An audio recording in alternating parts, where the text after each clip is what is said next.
Eh bien, bonjour à tous. J'espère que mon micro fonctionne correctement et que tout le monde m'entend.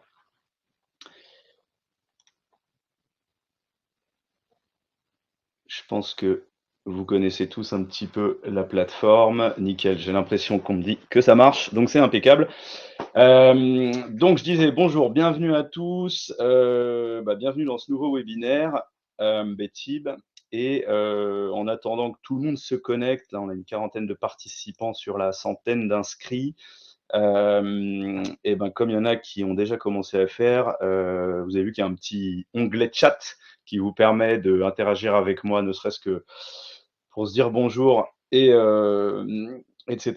Et vous avez un petit onglet questions juste à côté, et on réservera cet onglet questions. Pensez-y bien si vous avez des petites questions qui vous viennent pendant la présentation. Et puis en fin de webinaire, comme d'habitude, on essaiera de prendre quelques instants pour que j'essaye de répondre à vos questions sur un petit peu tout ce dont on va parler. Donc voilà, c'est assez simple à prendre en main comme plateforme. Quoi d'autre sur la plateforme? Non, rien de particulier. Bon, je pense qu'on va se lancer. On a 46 personnes connectées. Vous êtes nombreux aujourd'hui, ça fait plaisir de participer à nos événements. C'est ça qui fait un peu le succès de ce genre de manifestation.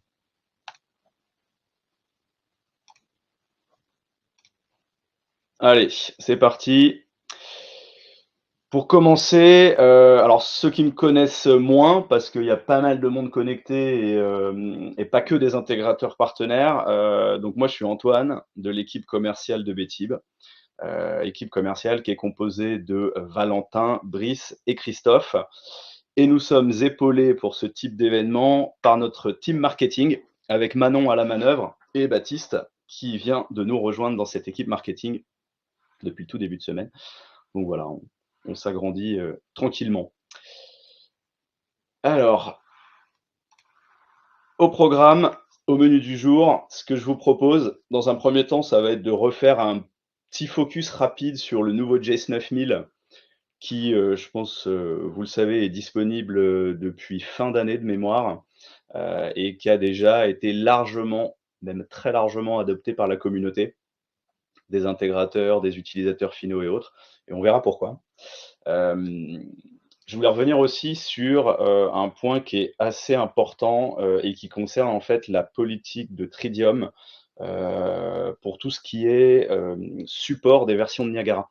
Parce qu'il y a eu pas mal d'évolutions et les technologies évoluent vite, les problématiques de cybersécurité imposent aussi d'être tout le temps en train de s'adapter et Tridium a dû faire quelques choix à ce niveau-là. On continuera avec une introduction au nouveau système d'achat et de vente de Niagara 4, mais par abonnement. Donc c'est vraiment tout nouveau. C'est vraiment quelque chose qui va permettre de changer un petit peu la façon de faire du business et je pense que ça peut être intéressant pour tout le monde. Et puis la grande nouveauté qui, à mon sens, va vraiment changer la donne dans notre métier du smart building, c'est le Niagara Cloud Suite et ces trois fonctions qui sont la fonction Recover, la fonction remote et la fonction data service. Donc l'idée, voilà, ça va être de repasser un peu en revue tout ça pendant cette demi-heure. Donc comme je disais, un petit focus sur le JS 9000 qui est disponible depuis quelques mois et qui va à terme remplacer notre bon vieux JS 8000 qui, mine de rien, fêtera ses 10 ans l'année prochaine. Ouais, ça passe, le temps passe très vite. Donc voilà, dans les grandes lignes, ce qu'il faut retenir, c'est que c'est vraiment une évolution à 90% hardware, avec un réel bond en avant en termes de puissance processeur, en termes de gestion de la mémoire, en termes de vitesse de la carte réseau, au niveau de l'OS aussi, où on est maintenant basé sur un système Linux. Mais il y a aussi quelque chose de très intéressant, c'est au niveau du stockage et du mode de fonctionnement du stockage. Là où sur le JS 8000, comme vous voyez, on avait 4 gigas uniquement dans la carte SD. En fait, dans le JS 9000, on a 8 gigas dans cette fameuse carte SD, mais on a aussi un autre stockage interne, une carte mémoire interne à l'équipement qui n'est pas amovible. Je vais y revenir dans 2 minutes. Après derrière, ce qu'on va voir aussi après, c'est, tout ce qui est accessoire du Jace 8000 est 100 compatible avec le Jace 9000. De toute façon, Tridium n'a même pas recréé de nouvelles références au niveau de leurs fameux modules d'acquisition. Là, ils ont des modules entrée-sortie IOR qui sont intéressants parce que les points de ces modules ne comptent pas dans les licences en points. Au niveau des cartes d'extension, les cartes accessoires, notamment les ports RS485 supplémentaires, les ports LON et compagnie, donc qui permettent de faire un rétrofit assez vite. Fonctionnalité Wi-Fi, alors fonctionnalité Wi-Fi qui n'est pas encore disponible dans les hardware qui sont sortis maintenant et qui sont en stock chez nous. On espère que ça va arriver dans les prochaines semaines, voire maxi prochains mois, parce que c'est vraiment quelque chose qui nous manque.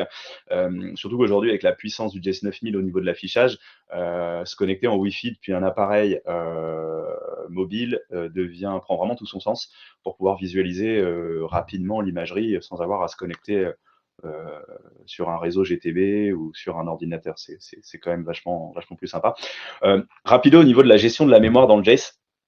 En fait, ce qui se passe, c'est que tout le système d'exploitation, l'application Niagara et le système des fichiers du Jace vont être embarqués sur les 8 Go de mémoire, ce qu'on appelle de la mémoire EEMC. Alors que dans le Jace 8000, tous ces éléments, ils étaient stockés sur la carte SD de 4 Go. Donc là, toutes ces parties-là, c'est dans la mémoire interne du Jace, dans une mémoire spécifique. Et par contre, la carte SD, la micro SD pardon, du Jace de 8 Go octets, donc qui est déjà 2 fois plus grosse que l'autre, elle est désormais exclusivement dédiée à la sauvegarde automatique du système, et puis qui vont stocker jusqu'à saturation. Donc c'est vraiment ça la grosse différence, hein, c'est qu'on va avoir deux gestions.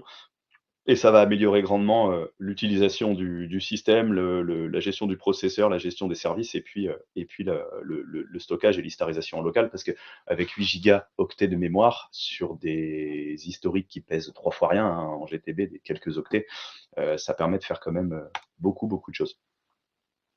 Au niveau du mode de licensing, là c'est pareil, hein, il n'y a rien qui change. Toujours comme on a toujours fait en Niagara 4, hein, on ne compte que les points de communication dans Niagara et on ne se soucie pas du protocole de communication, des équipements avec lesquels on doit s'interfacer, puisque comme on le sait très bien, et je dis ça parce que j'ai vu dans la liste des inscrits qu'il n'y a pas que des intégrateurs aujourd'hui autour de nous, on n'a pas besoin de se soucier du protocole de com, hein, dans Niagara, parce que quand on doit s'interfacer avec des protocoles ouverts GTB, ce qu'il faut bien comprendre, c'est qu'ils sont tous embarqués dedans. Donc ça, c'est un petit rappel, mais voilà, il n'y a aucune option de licence additionnelle quand on veut faire communiquer sa supervision en backnet, en mode bus, en LON, peu importe. Au niveau de la SMA, même fonctionnement. Donc je vous ai mis là dans le tableau, hein, les différents packs de points. Au niveau de la SMA, donc la Software Maintenance Agreement, donc en fait c'est la maintenance logicielle, donc vraiment la maintenance au sens mise à jour, hein, rien à voir avec la maintenance au sens maintenance intégration, maintenance GTB, maintenance des systèmes. C'est vraiment la maintenance logicielle pour pouvoir être à jour. Toujours pareil, on a du 1 an, 3 ans, 5 ans, et donc attention par contre parce que ces packs de liste de maintenance sont en fonction du modèle de Jace, du nombre de points. Donc les coûts sont différents. Et enfin, les packs de points supplémentaires, hein, toujours pareil, on est capable à l'achat ou après coup d'aller upgrader la licence de son automate par paquet de 500, 1250 et 2500 points. Donc ça change pas grand-chose par rapport à avant. Alors, pour vous donner un peu de vie à ce webinaire, ce que je vais vous proposer, c'est de faire un petit live rapide pour vous montrer tout ça. Donc normalement, si tout marche bien, vous voyez à l'écran le Jace qui est sur la table juste à côté de moi. Je vais pas m'éterniser dessus et faire des manipulations trop longues parce que en fait, ça passe par une caméra vidéo dans le PowerPoint et puis via le réseau, etc. C'est quand même assez saccadé, donc je vais y aller lentement. Donc ce qu'on voit, c'est que le Jace possède la même forme que l'ancien Jace. Les connecteurs sont au même endroit. Le connecteur d'alimentation 24 volts. On a toujours la possibilité d'avoir un connecteur d'alimentation avec une prise électrique pour mettre en route sur le bureau, ça peut être pratique. On a toujours nos ports de communication RS485. Je vais essayer de mettre un peu de lumière. Non, elle était déjà allumée la lumière. Donc on a toujours nos 2 ports de communication RS485 qui sont au même endroit. Et en dessous, on va retrouver nos 2 ports IP classiques, donc nos 2 cartes réseau qui sont complètement dissociées l'une de l'autre, primaire et secondaire, et toujours le même mode de fonctionnement avec le petit volet et la carte SD qui contient toute la sauvegarde dans l'équipement. Carte SD, voilà, hein, super important de de faire attention à pas la perdre. C'est pas très grave si on la perd parce qu'on peut transférer la licence, mais ça fait perdre du temps à tout le monde et ça, c'est du vécu de notre côté et je pense du vôtre aussi. Ce que je pouvais vous montrer aussi, c'est hop, je vais le mettre ici comme ça. Les cartes accessoires, par exemple, j'ai ramené des cartes accessoires en fait qui sont les cartes J8000, hein, donc les cartes additionnelles avec un port LON, un port RS232, et puis la plus utilisée, hein, c'est la carte avec double port RS485, je sais pas si on le voit bien, un port 485 en haut et un port 485 en bas. Et donc en fait, ces cartes additionnelles, bah, c'est les mêmes. C'est ça, c'est celle du J8000. Et donc voilà, on va simplement les raccorder à l'équipement. Donc c'est 100% compatible. C'est-à-dire si j'enlève un J8000, je le remplace par mon J9000. Et côté accessoire, j'ai rien à changer. C'est juste vraiment, je déconnecte, je reconnecte. Il n'y a rien de plus rapide. Donc voilà un petit peu à quoi ça ressemble. J'espère que c'était pas trop saccadé. Le capot change. Après, le capot, quand on l'ouvre, c'est toujours comme avant. On a certaines indications. On a un bouton shutdown, on a un port de debug qui est en USB-C cette fois-ci. Là, je suis sur une version bêta, donc il y a un gros carré rouge ici, mais peut-être pour ceux qui l'ont acheté, vous l'avez peut-être remarqué, c'est que sur les versions de prod, le petit logo Niagara s'allume, il y a un petit retour LED, donc c'est assez sympa. Donc, si maintenant je veux aller un petit peu plus loin, ce que je peux même faire, c'est me brancher sur le Jace. Je vais brancher mon petit cordon RJ45 sur mon port primaire. J'ai perdu quelque chose, il y a un peu de latence. Et je vais vous partager.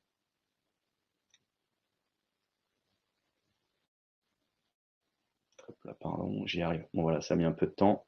Hop. J'ai branché mon port primaire. Et l'idée, en fait, c'était de vous montrer très vite, hein, on va pas passer 2 heures dessus, à quoi ça pouvait ressembler en termes de performance, l'affichage en web du Jace. Alors attendez, il faut juste que je partage un autre onglet. J'arrive. Allez, c'est parti. Hop là, partager.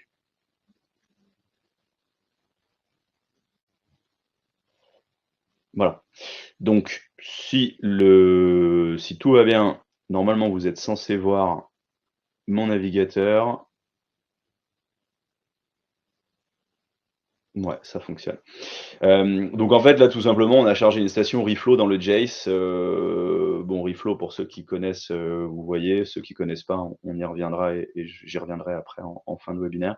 Donc grosso modo, voilà, on a une station. Là, je suis connecté dans le Jace avec un tableau de bord, avec différentes choses, avec une navigation vers mes bâtiments. Et ce qu'on voit, c'est que en termes de rapidité d'affichage, bon, après, on est connecté à travers le web et Livestorm, etc. Mais c'est relativement satisfaisant par rapport à un J8000 sur l'affichage des vues, sur l'accès aux différents devices, aux différents équipements du système.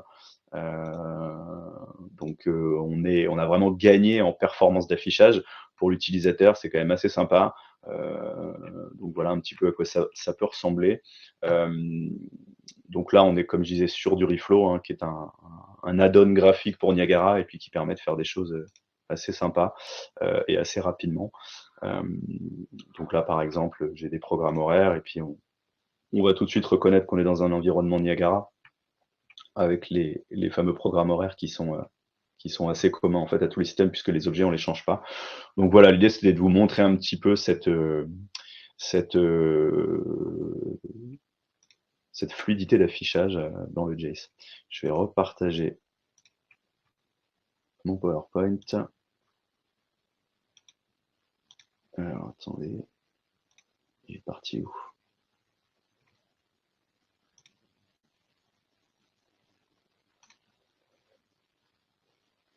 Hop, j'y suis. La plateforme est assez lente.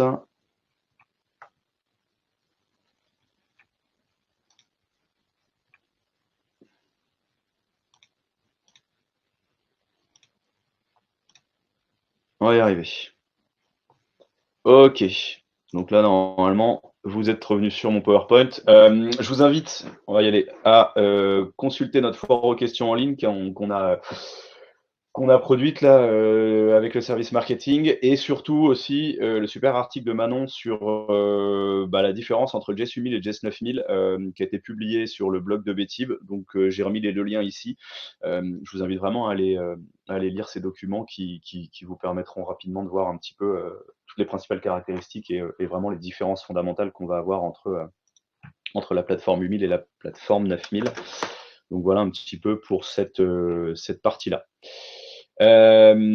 Donc forcément, hop, on va passer à la suite. Fin de vie du Jess 8000 qui va commencer à arriver et qui est annoncé. Donc bon, comme je disais, le Jess 8000, pardon, il date de 2015, donc on lui dit au revoir. On passe au Jess 9000, mais voilà, la timeline de la fin de vie, elle laisse quand même un peu de temps parce qu'on a jusqu'à juillet 2028, je vais y arriver, avec l'arrêt du support hardware, donc on ne pourra plus remplacer et faire du SAV, un peu comme les JS 6, 2 et 3 d'aujourd'hui. Dernière possibilité d'acheter un hardware JS 8000, ça va arriver assez vite finalement, parce que ça va être dès décembre 2025. Et l'ultime version qui sera disponible sur le JS 8000, qui sera Niagara 4.15. Voilà. Donc ça, c'est bien à prendre en compte parce que ça va arriver assez vite finalement. Donc je vous conseille de vraiment passer, de commencer à prévenir vos clients et vos sites de mettre en œuvre cette logique de migration. Au niveau du coup du support, j'ai commencé à l'introduire, des versions de Niagara 4. Donc ce qu'il faut bien comprendre, c'est que dès que il y a eu un bug assez important, où aujourd'hui c'est plutôt sur les problématiques de cybersécurité. Là, dernièrement, il y a eu une vulnérabilité qui est sortie, une vulnérabilité web, on a communiqué dessus. Et systématiquement, dès qu'on a ce genre de vulnérabilité qui requiert donc un patch de version, Tridium va sortir un patch sur une version de Niagara. Et aujourd'hui, avant en tout cas, Tridium supportait les 3 dernières versions. Donc par exemple, ça aurait été 4.13, 4.12, 4.11, 4.10. Bon, aujourd'hui, c'est plus possible. Ils ont décidé que uniquement la version de Niagara en cours, c'est-à-dire à 4.13 aujourd'hui, sera patchée. Donc c'est pour ça qu'on a une 4.13 U2, Update 2. Donc cette version de Niagara en cours uniquement et la version long term support. Donc aujourd'hui, la version long term support actuelle, c'est la 4.10. C'est pour ça que dans votre centre de téléchargement, j'ai mis des imprimés écrans du centre de support technique Betib dans lequel vous retrouvez les liens de téléchargement des versions avec leur release note associée et la documentation des modules. Vous voyez bien que dans la 4.10, on est arrivé à l'update numéro 7 depuis qu'elle est sortie. Donc ça, c'est important de le prendre en compte. Donc si vous êtes en LTS d'ailleurs en 4.10, parce que c'est un choix, faites attention au fait que si vous voulez utiliser du JS 9000, il faut quand même utiliser un Workbench 4.13 pour le mettre en œuvre, et votre station, elle sera en 4.13. Donc attention normalement il n'y a pas trop de soucis, mais aux rétrocompatibilités de communication Niagara Network entre un superviseur 4.10 et un JS 4.13. Et du coup, ce qui est important ici, c'est la SMA, la fameuse software maintenance, puisque c'est ce qui vous permet, tant que votre station Niagara, votre logiciel Niagara est sous maintenance, de pouvoir bénéficier de ces mises à jour et d'installer les updates. Donc ça, c'était sur la partie support de version. Allez, on va avancer avec les petites nouveautés. Donc dans les nouveautés, Niagara Subscription, donc Niagara via abonnement. Deux choses qui sont à bien comprendre ici, c'est qu'on va avoir, vous pouvez aller prévoir de mettre en œuvre du Niagara via abonnement pour utiliser par exemple un superviseur Niagara dans une machine informatique classique, dans un serveur comme vous le feriez aujourd'hui, sauf qu'en fait, au lieu d'acheter une licence qui est Expire Never et qui coûte un certain prix, vous allez revendre à votre client et vous-même acheter une licence qui est un abonnement d'1 an, après renouvelable évidemment, on peut acheter plusieurs années. Donc le coût va être moindre, mais va permettre d'avoir une logique d'investissement CAPEX qui est aujourd'hui, donc les coûts d'opération, qui est aujourd'hui qui est demandé par le marché, qui commence à s'inscrire vraiment dans une dans une logique de fonctionnement qu'on voit partout. Donc maintenant, Niagara a cette possibilité-là. Donc ça, c'est intéressant. Par contre, évidemment, ça demande une connexion internet permanente. du serveur sur lequel est installé ce Niagara, parce que le check de licence se fait toutes les je me demande si c'est pas toutes les demi-heures. Donc en fait, on ne peut pas, juste installer, être connecté à internet, mettre l'abonnement et déconnecter internet du PC. Donc si cet environnement n'est plus connecté à internet, ça ne fonctionnera plus. Donc c'est hyper important. C'est pour ça qu'en général, on installe ça sur des machines cloud. Mais bon, voilà, ça c'est une info. Au niveau des, comment ça s'appelle? Des modes de licence, sur cette partie abonnement, bah, vous voyez, en fait, ça rejoint ce que vous connaissez au niveau des superviseurs classiques, c'est-à-dire, j'achète un sub 0, un sub 1 pour communiquer avec un Niagara Network, un 10, un 100 ou un 500. On a des packs d'upgrade, donc pour pouvoir upgrader le nombre de Niagara Network Connection, de nombre de nœuds Niagara connectés. Et enfin, si vous voulez fonctionner en mode centralisé, comme on dit, c'est-à-dire mettre un sub 0 avec un pack de points, donc device 10, 50, 100 qui correspondent à 500 points, 2500 points, 5000 points, etc. Et ben vous allez pouvoir comme ça construire votre licence, votre supervision comme avant, sauf que c'est par abonnement.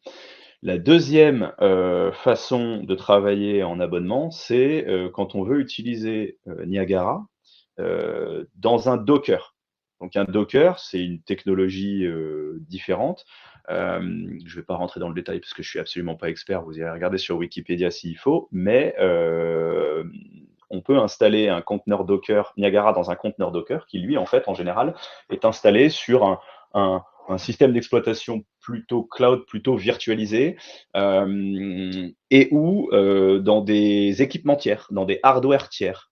Cet hardware tiers, ça peut être un automate Vago, un automate Distech, ça peut être un cœur de réseau, une machine, voilà, une machine suffisamment puissante pour exécuter un conteneur et dans laquelle on pourrait installer Niagara. Donc c'est aussi voilà, une façon de faire intéressante. Et là, pareil, forcément, ça va nécessiter, cette machine avec ce Docker va nécessiter une connexion Internet permanente pour pouvoir faire ce check de licence. J'ai pas mis ici les références parce que je les ai pas, mais voilà, il y a des références différentes pour les Niagara device. En fait, Niagara installé dans un device, dans un équipement, et Niagara installé dans un environnement classique avec les références que vous avez à gauche. Donc ça, c'est des choses qui vont, voilà, qui vont arriver, qui vont mûrir un petit peu. Je pense qu'on aura bien d'autres événements pour en reparler et des rendez-vous techniques entre nous pour aller un petit peu plus loin là-dessus. Mais l'idée là, c'est voilà, de vous montrer un peu, de vous présenter ce qui est désormais disponible, ce qui va être dans le tarif qui va être mis à jour et qui va vous permettre d'avoir un aperçu un petit peu de tout ça pour ne serait-ce que savoir comment le chiffrer et l'expliquer à vos clients. Donc, au niveau des évolutions de Niagara, donc on a vu cette partie abonnement. Maintenant, voilà, Tridium a mis en place ce qu'on appelle le Niagara Cloud Suite. En fait, c'est une énorme évolution de ce qu'ils ont appelé pendant un moment le Niagara Backup as a Service, où en fait il y avait déjà un cloud, entre guillemets, un espace Internet mis à disposition par Tridium pour pouvoir faire tout un tas de sauvegardes automatiques de stations. Voilà, donc ça a mûri pendant quelques années, ça a été assez peu utilisé, en tout cas pas par nous, enfin quand je dis nous, c'est vous au niveau du réseau intégrateur. Mais là, ils ont vraiment, voilà, ils ont vraiment énormément avancé sur ce sujet-là pour pouvoir permettre à vous et à vos clients, à tout le monde en fait, à toute la chaîne, de bénéficier de trois fonctions. La première fonction, c'est Niagara Remote. On va rentrer dans le détail juste après, enfin dans le détail, sans non plus rentrer dans la technique, mais première fonction, c'est Niagara Remote, donc de l'accès distant. La deuxième fonction, c'est Niagara Recover, qui est bah, une histoire de sauvegarde. Et la troisième fonction, c'est le management des données, Niagara Data Service, qui va permettre voilà, d'administrer toutes les données de votre système dans un cloud, enfin dans le cloud de Tridium, et être capable de voilà, d'interagir via cette API, via l'API embarquée dedans, avec des systèmes tiers. Donc ça va être détaillé après, mais c'est ça le Niagara Cloud Suite. C'est trois fonctions qui peuvent fonctionner ensemble ou de façon indépendante. On peut s'abonner à chacune des fonctions. On n'est pas obligé de prendre toute la suite logique. Donc la fonction remote, bon, c'est assez simple, hein. L'idée, ça va être d'accéder bah, très simplement à distance. Donc Niagara Remote va fournir un accès à distance à une station Niagara. Donc ça peut être une station dans un Jace ou dans un SUP. Alors je dis un Jace, mais un contrôleur Niagara, en fait, ça peut être un Jace, ça peut être un Mac 36 d'ISMA, ça peut être un ILC 2050 de Phoenix Contact, et demain un autre automate Niagara que on se serait dit intéressant à distribuer. Voilà, c'est une station Niagara. Donc, ça donne accès et depuis n'importe quel navigateur web. Et ce qui est intéressant, c'est qu'il n'y a pas de matériel, de passerelle ou de VPN supplémentaire à mettre en œuvre. C'est-à-dire que, à partir du moment où on va déclarer, l'host ID de la licence sur le système et qu'évidemment, l'équipement est connecté à internet, le système se débrouille tout seul. En fait, le système se débrouille tout seul, je vais y revenir après, mais via le port 443 en HTTPS, donc c'est hyper sécurisé, c'est que de la connexion sortante. Donc forcément, pour fonctionner, ça nécessite une SMA active. Donc là, de toute façon, on en revient à la fameuse, Software Maintenance Agreement qu'il faut absolument tout le temps, tout le temps, tout le temps penser à mettre dans vos systèmes, ou à proposer dans vos contrats, bon bref, et à communiquer à vos clients sur cette, mine de rien, ce petit coût supplémentaire qui est pas énorme, mais qui est par période de 1, 3 ou 5 ans. Et après, derrière, vous allez pouvoir tout gérer depuis un portail de gestion du Niagara Cloud qui fera l'objet d'une autre présentation parce que malheureusement, malgré qu'on a fait toutes les mises en œuvre possibles, on n'a pas eu le temps de finaliser le setup. Donc il y a des références, NCS Remote pour contrôleur, NCS Remote pour superviseur, donc c'est l'un et ou l'autre. Donc c'est un abonnement annuel, donc je paye tous les ans pour un équipement, pour une licence déclarée. Au niveau du fonctionnement, au niveau du fonctionnement, c'est assez simple, hein. En fait, ce qui va se passer, c'est que, les utilisateurs vont enregistrer, donc en général, c'est vous, les intégrateurs, vous allez enregistrer des superviseurs Niagara et des JS sur le portail de gestion de Niagara Cloud Suite, donc c'est vraiment un site internet à part.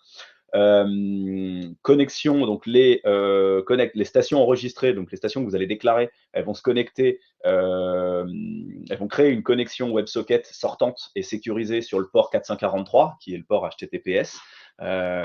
Ensuite, connexion, les utilisateurs distants vont se connecter au portail, donc ça peut être vous, mais ça peut être aussi vos clients auxquels vous allez avoir créé des accès. Donc vous vous connectez et en cas de connexion réussie, il y a une session d'accès à distance qui est établie via l'HTTPS directement sur la station. Ensuite, vous allez pouvoir travailler à distance. Donc les utilisateurs vont pouvoir se connecter aux stations Niagara, visualiser, exploiter leur site, mais aussi un intégrateur va pouvoir effectuer des tâches dans les applications comme si vous utilisiez la station sur site. Donc après, à voir dans quelles limites, mais même aller jusqu'à la programmation. Et enfin, quand on a fini son travail, l'utilisateur se déconnecte tout simplement. Donc il n'y a rien de plus simple. Donc vous voyez, l'idée, c'est vraiment de simplifier l'accès à distance sans avoir besoin, vous, d'installer, d'administrer un système VPN, de prévoir des machines, de prévoir des abonnements, et après de prévoir le portail d'accès, qui peut être plus ou moins, pas forcément évident pour tout le monde. Là, voilà, vous donnez un accès à votre client et il va sur le cloud de Niagara, il a une interface utilisateur qui est déjà épurée, qui est déjà faite pour, qui est vraiment user-friendly, qui n'est pas à construire, et il va pouvoir directement travailler, se connecter et accéder à ces systèmes. Voilà.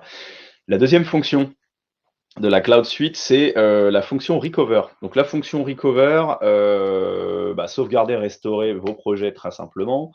L'idée, c'est d'avoir un système qui va permettre de sauvegarder, de récupérer des données. Plus besoin de reconstruire les graphiques, les alarmes, les historiques, les analyses, etc.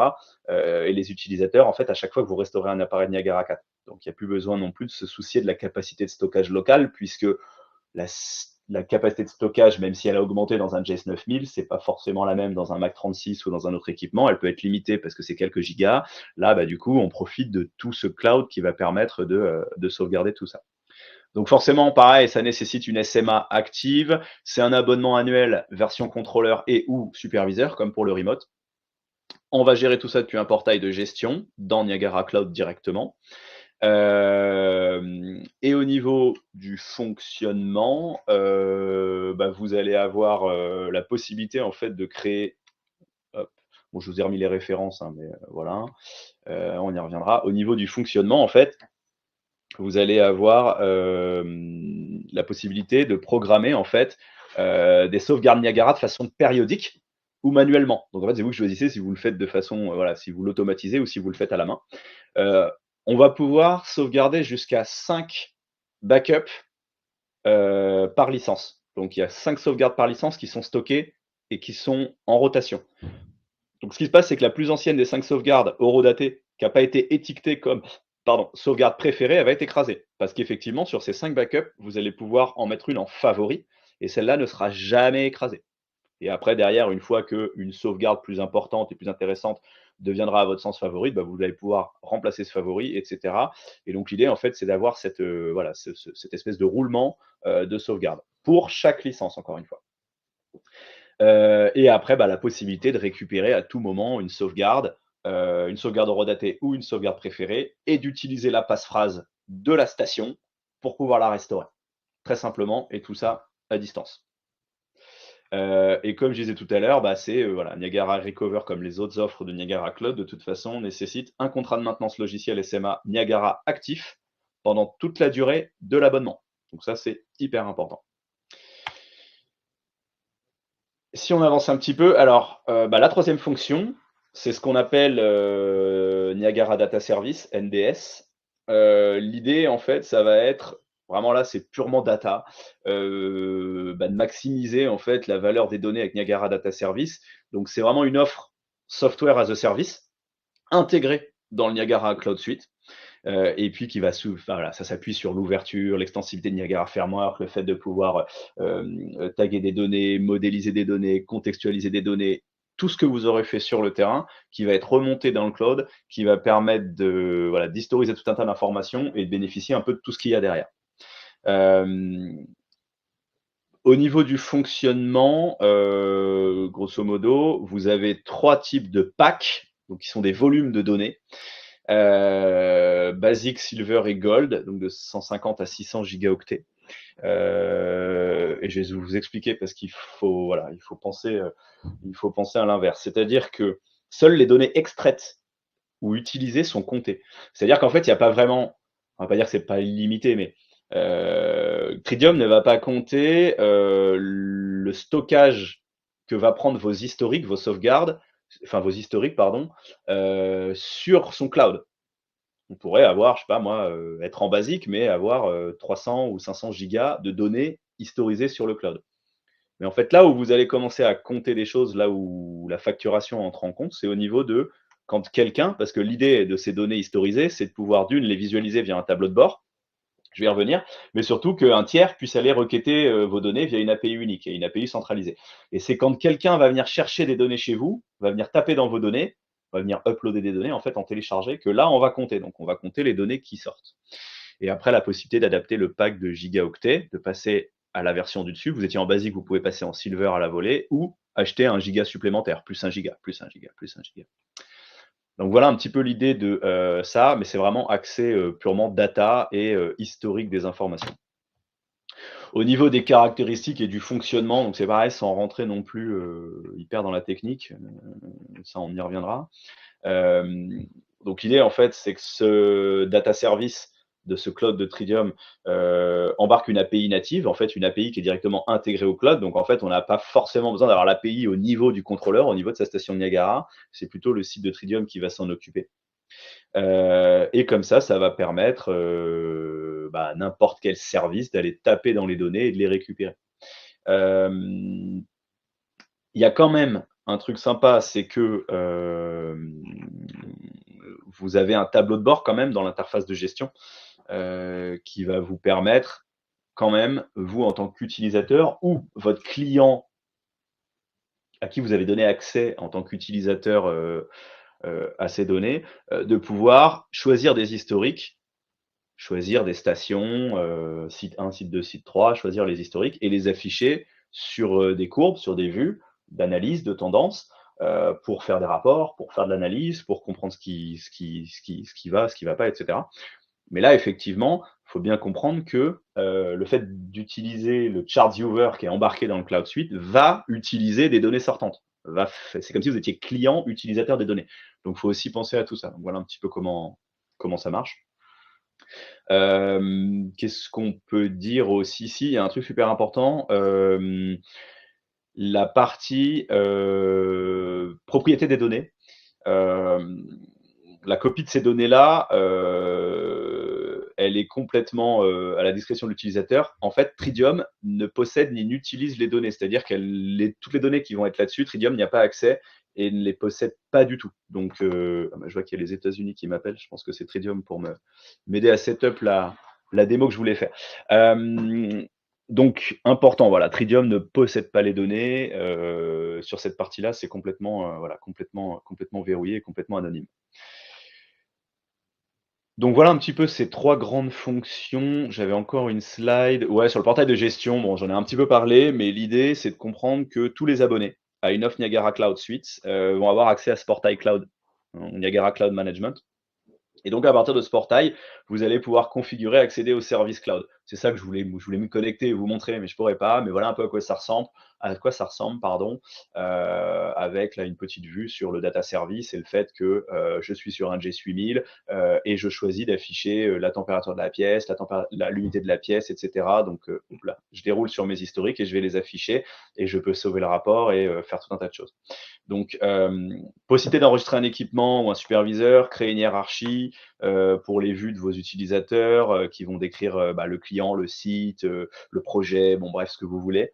Créer, récupérer des sauvegardes, attribuer des utilisateurs et même pour les utilisateurs finaux, hein, donc typiquement le propriétaire du bâtiment, le gestionnaire immobilier, afficher des équipements, des superviseurs, afficher, récupérer des sauvegardes, gérer leurs données, etc., etc. Donc c'est vraiment un service tout en un et qui est vraiment conçu pour vous, pour le déploiement, mais aussi pour l'utilisateur final. C'est ça l'intérêt. Et puis pour les services tiers. Donc voilà un petit peu ce qu'on pouvait dire là-dessus. Portail de gestion, donc comme je disais, malheureusement on n'a pas pu le setup, donc je pense qu'on refera un event, voir ce qui est à peu près sûr à la prochaine forum, pardon, à la prochaine journée intégrateur, le forum intégrateur BTIP de 2024, là que vous connaissez tous et que vous appréciez, qui se tiendra le 12 juin, je vais y revenir. On fera une présentation très complète de tout ça. Et après, on pourra de toute façon sur rendez-vous réorganiser quelque chose entre nous, on se fait un Teams et puis on pourra aller un petit peu plus loin pour ceux que ça intéresse. Et j'ai remis la petite slide sur la SMA, petite slide que j'ai déjà mis partout depuis des années, pour ceux qui ne sont pas intégrateurs et qui nous écoutent, pour recomprendre un petit peu cette mise à jour logicielle. Cette mise à jour logicielle, cette SMA, c'est une sorte de contrat de support, en fait, qui n'est pas obligatoire, hein, mais qui permet de faire fonctionner ce qu'on vient de voir, sinon ça ne peut pas fonctionner, mais qui fait, voilà, si on n'a pas de SMA en cours, si elle est expirée, un système Niagara ne s'arrête pas de fonctionner. Mais ça concerne tous les types de licences, que ce soit des automates et des superviseurs. Quand on achète un système Niagara, il est inclus avec 18 mois de maintenance initiale pour couvrir un peu le temps de mise en service. Et après, vous avez des extensions, des packs d'extension de 1, 3 et 5 ans en prolongation de la période initiale qui est de 18 mois. Et effectivement, la maintenance doit être active pour que la mise à jour Niagara puisse s'appliquer. Donc, on parlait tout à l'heure d'update, de mise à jour, de patch de sécurité. Donc, il y a ça. Et forcément, encore active aussi, si on veut utiliser tous les avantages de Niagara Cloud Suite Service, donc les fonctions remote, recover et analyse des données. Voilà, on arrive un petit peu à la fin. On a réussi à tenir le timing, c'est pas mal. Les prochains rendez-vous, je vous invite à bien noter ça dans vos agendas. Bon, déjà, il y a des formations Niagara qui arrivent très bientôt. Déjà, il y en a une à la fin du mois, à Massy en présentiel. La prochaine, mois d'avril, sera à distance. Ça se remplit hyper vite. Il doit rester 2 ou 3 places pour la session de mars et peut-être 5 pour la session d'avril. Donc j'invite tous ceux qui sont autour de nous, qui nous écoutent et qui découvrent Niagara ou qui sont des intégrateurs potentiels à prévoir de s'inscrire. Prochain webinar, ça va arriver assez vite aussi, c'est le 27 mars. Sur Reflow. Donc Reflow, alors peut-être une date à vérifier parce que c'est en plein pendant la certification et je pense que bon, bref.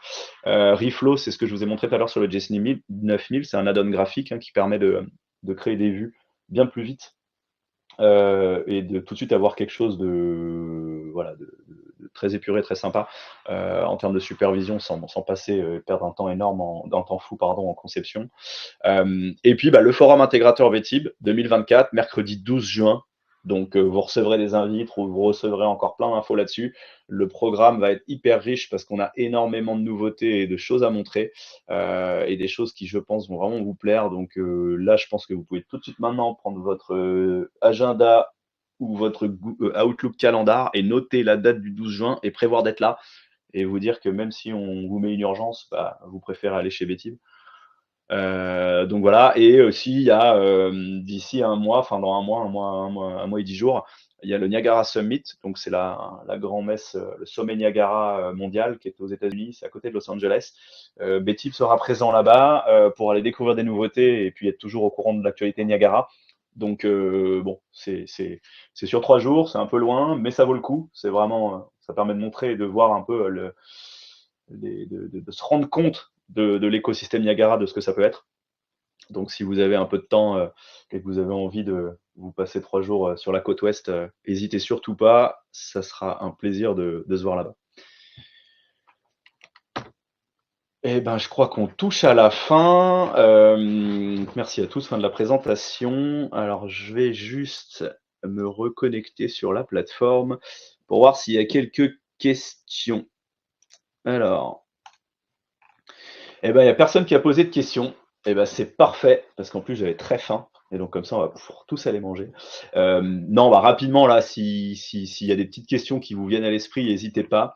Et si c'est par le cas, dans tout, voilà, vous savez où nous trouver, vous savez où nous contacter.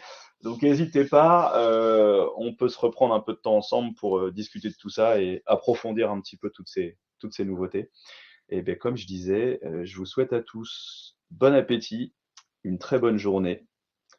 Au revoir à tous. Merci pour vos petits messages, c'est très cool. Et à très très bientôt.